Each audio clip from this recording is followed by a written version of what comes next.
Isang malaking upset ang naganap sa Premier Volleyball League semifinals nang pabagsakin ng Farm Fresh Foxes ang top-seeded PLDT high-speed hitters sa SM Mall of Asia Arena sa score na 25-23, 18-25, 25-19, 25-23 at ang bida walang iba kundi si Trisha Tubo. Sa simula ng laban, dikitan agad ang dalawang teams. Nakuha ng Farm Fresh ang first set sa score na 25-23 pero agad bumawi ang PLDT sa second set sa score na 25-18 gamit ang kanilang strong net defense at offensive system. Pagdating sa third set, muling nag-take control ang Foxes. Mas naging aggressive sila sa attacks at nakuha ang set sa score na 25-19 kaya lamang sila ng 2-1 sa match. Pero ang tunay na kwento ng laban ay nangyari sa fourth set.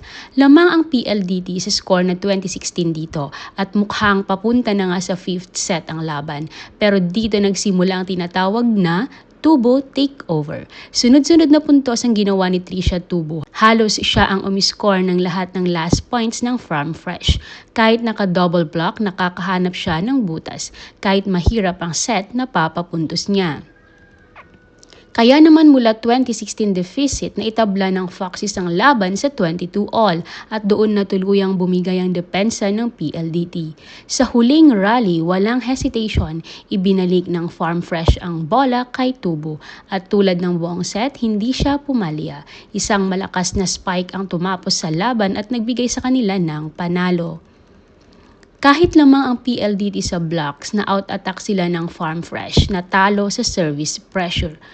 Mas naging composed din ng Foxes sa crucial moments at iyon ang naging difference.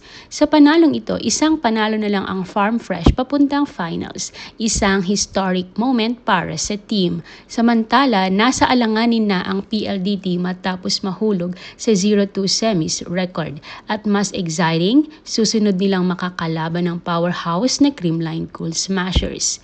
Ito ang laban na nagpapatunay kapag may tiwala ka sa sarili at sa team mo, kahit top seed pa ang kalaban, kaya mong pabagsakin. At ngayon, may bagong tanong. Kaya bang tapusin ng Farm Fresh ang fairy tale run nila?